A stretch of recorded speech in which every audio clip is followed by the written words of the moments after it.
All right, it is Friday morning, March 17th. Aaron go raw, everyone. We're here before the floor this morning to talk about H-276, and we have with us Commissioner Bolio from the Department of Taxes. And we're trying to find you, Commissioner. So it says he's, There he is. yeah. Oh. There you are. There he is. Welcome back, Commissioner. We just wanted to talk to you this morning about our rental registry proposal.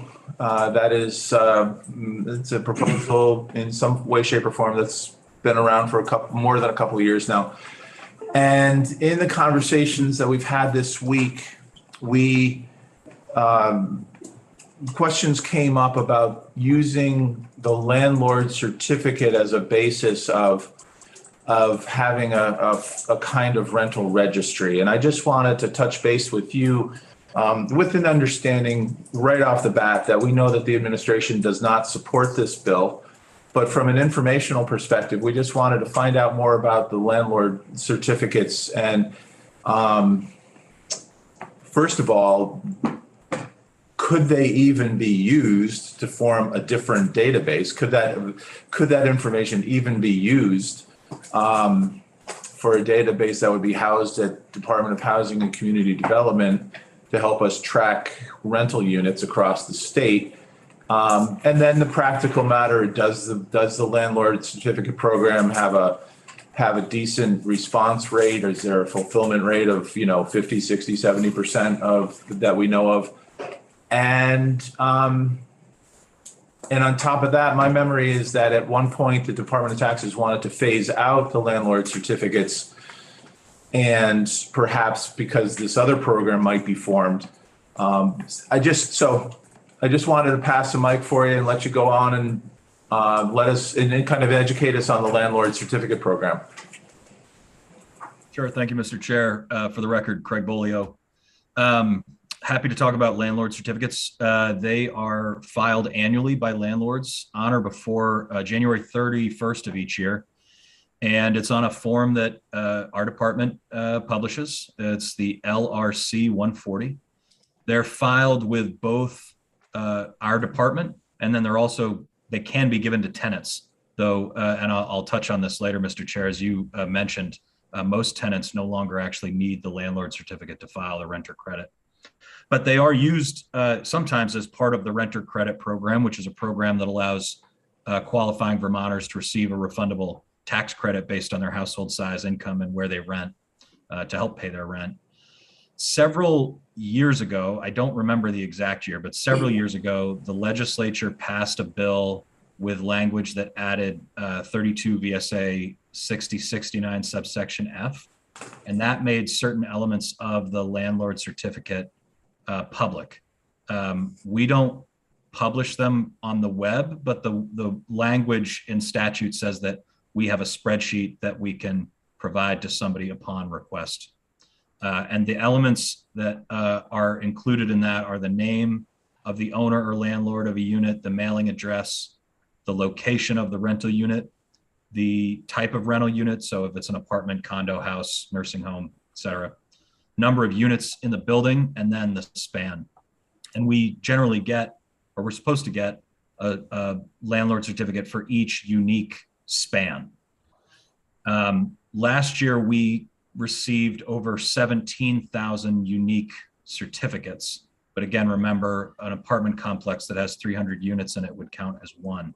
So I don't know exactly how many units that included. To speak a little bit about using landlord certificates as the basis of a rental registry, as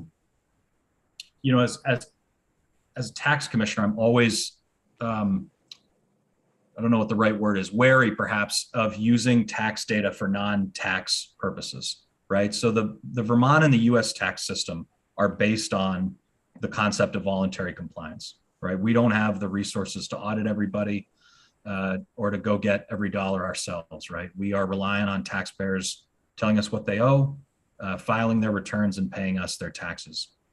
Kind of an eye-opening stat that not many people know. At my department, a little over 98% of the money comes in voluntarily, 98%.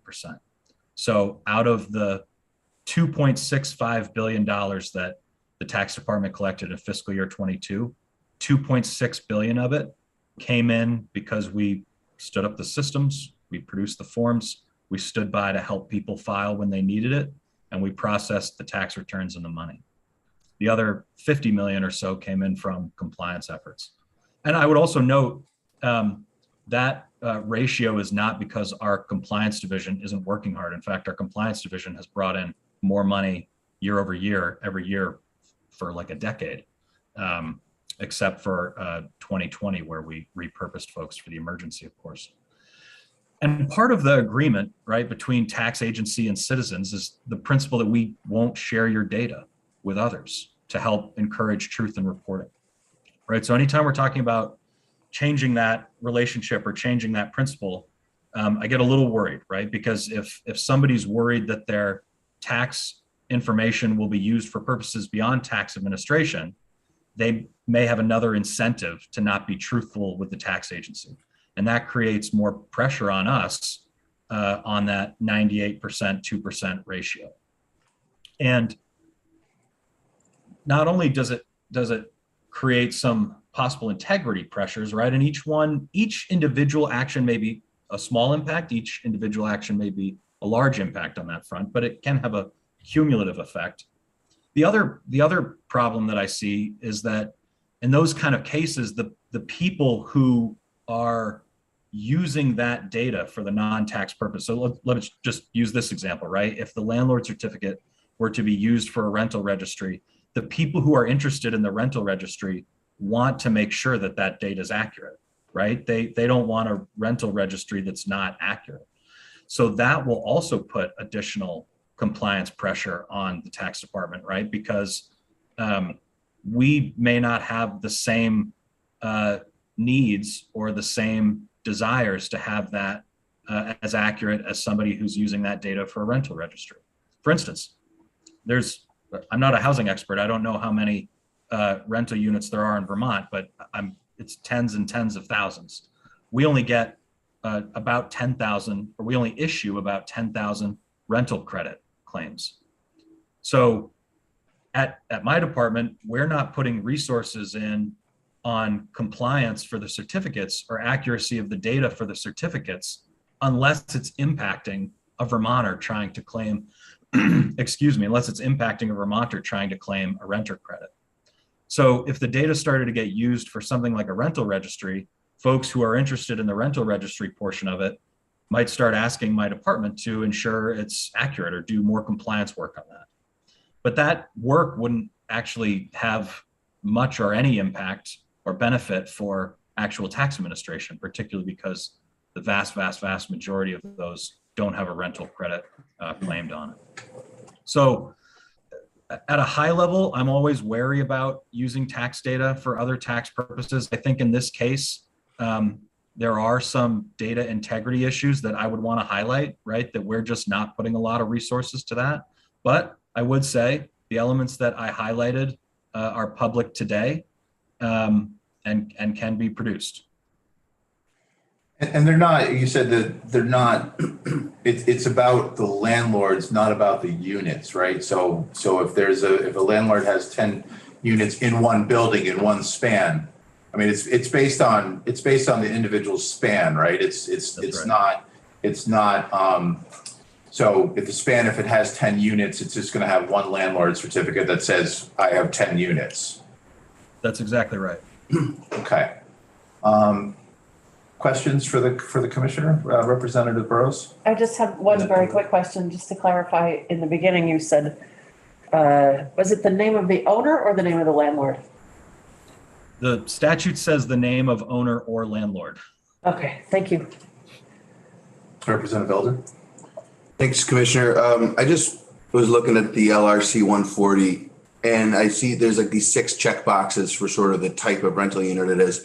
Have we ever kind of looked into adding short-term rental, or is this form really fundamentally, it says to complete it if you rent a property, but it doesn't, I think it kind of is implying it's just for long-term rentals. Is that right? Or have you thought about using this form to try to also capture short-term rental landlords? Because the form has been used for the rental credit program, which requires, after the reform, requires a minimum of 6 months of rent. We've always looked at it as a long-term rental situation. If it were to capture short-term rentals, that would feel like some scope creep for me, because I don't see a tax administration benefit to that. And I mean, I wonder, you don't see the tax administration benefit to kind of being able to differentiate short-term rental landlords? Not for, Is that what you not for said? this. I mean, I'm not sure what we would then do with that. So restating the reason for the landlord certificate in its original forms was to provide you certain tenants who qualify, eligible tenants to qualify for a rebate. Yes, wasn't that the direct focus of the certificate? Correct. And so a 6 month minimum. For short term, there is no 6 month. There wouldn't be any rebates to renters of short term rentals. Correct. Right. But it sounds like to claim that rebate these days, you don't necessarily need to have one of these filed. So I just wasn't sure if some of its functionality had kind of, come past that point. I was seeing you also have like the 147 that's for like mobile home lot rent. So presumably, I would suggest that the utility of the tax department being able to differentiate short-term rental landlords would be having the opportunity to tax them differently one day. But not that that's necessarily the goal of this legislation, but that would to me be the reason that it might be helpful to your department under certain policy environments. But that policy environment doesn't exist though. From my chair, it's making sure that whatever we're processing adds value to what we're doing, right? So under today, where that doesn't exist, it would just be us processing additional forms that I know nobody's claiming credits on. I feel like the reason that can't exist is because we don't have the data. So it's a little bit of a cart and horse situation.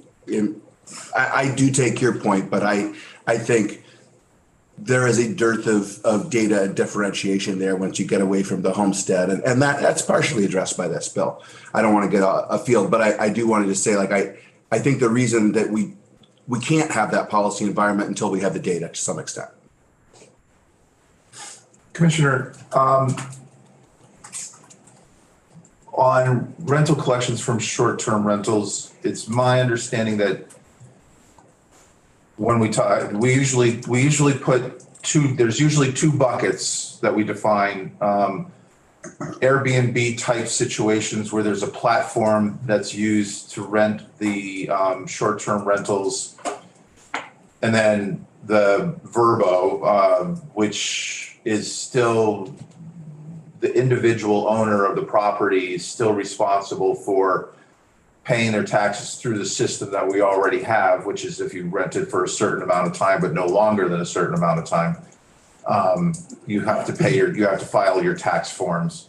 But under the Airbnb situation, my understanding is that they collect the taxes on their platform, send the taxes to you with some proof that this is as much as they've collected, but it doesn't necessarily break it down per unit. Is that right? I always have to be very careful as we start to name individual companies. Yes, I understand. I can't speak to individual companies, but let me try to answer that question generally. So several years ago, a law was passed that essentially defined the short-term rental platforms as operators and dictated that they themselves would collect and remit tax to the state. And so in those kind of situations where it would be a large platform that is collecting and remitting. The structure of the meals and rooms tax return does not automatically indicate individual units on platforms, but of course, we could examine records under audit or something like that.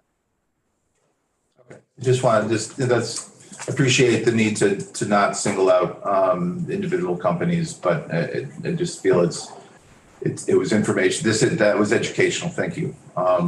If I could, Mr. Chair, as well, maybe to help speak to Representative Elder's question, to think of this from a different direction, Representative Elder, we do have a short-term rental flag on our meals and rooms tax accounts. Again, recognizing that platforms, we may not have individual records, but then others who may just be renting out a room or their home or something like that themselves could be flagged. So we do have some insights on that data, but I do concede it's probably not perfect. No, thanks for that. Appreciate it. All right. Any further questions? Yes, Representative Justin Benjamin. Two questions, clarification. One is just, is it accurate that a landlord filling out a landlord certificate does one for each span, each individual property? That is correct. Okay, so the number of properties that they own, you would track essentially, or be able to track the number of properties they own, but not the number of units in each property. The number of units in each property is one field on the landlord certificate. So we do capture that number. Okay. And then the other is just looking for more clarification on what the chair had just raised about some platforms where the homeowner is responsible for remitting taxes and some where the operator, the platform itself is determined to be an operator and is responsible for submitting the meals and rooms taxes. Can you clarify that distinction? I'm not sure I can without potentially violating disclosure law. But I'd be happy to follow up with the statutory language that exists for operators. But yeah, unfortunately, I can't at this moment think of a way that I could clarify that without getting myself in trouble. Okay, and I'm not trying to put you on the spot. I appreciate that. I was not aware of that distinction before. All right. Any further questions for the commissioner right now? Commissioner, thank you for showing up so early. This is yeah, I mean, it's early for us anyway. We're going on the floor in a couple of minutes, but thank you for making the time and sharing the information that you did this morning. I appreciate it. Thanks for having me. Have a great weekend. Thanks. Thank you. Representative Labor, how are you feeling? You're muted. Oh, I'm mute. Much better, thank you. Okay, good. Just I guess what? Hydrate. All right, so we're gonna go. Better. All right, feel better. We're gonna go off live and we can head to the floor.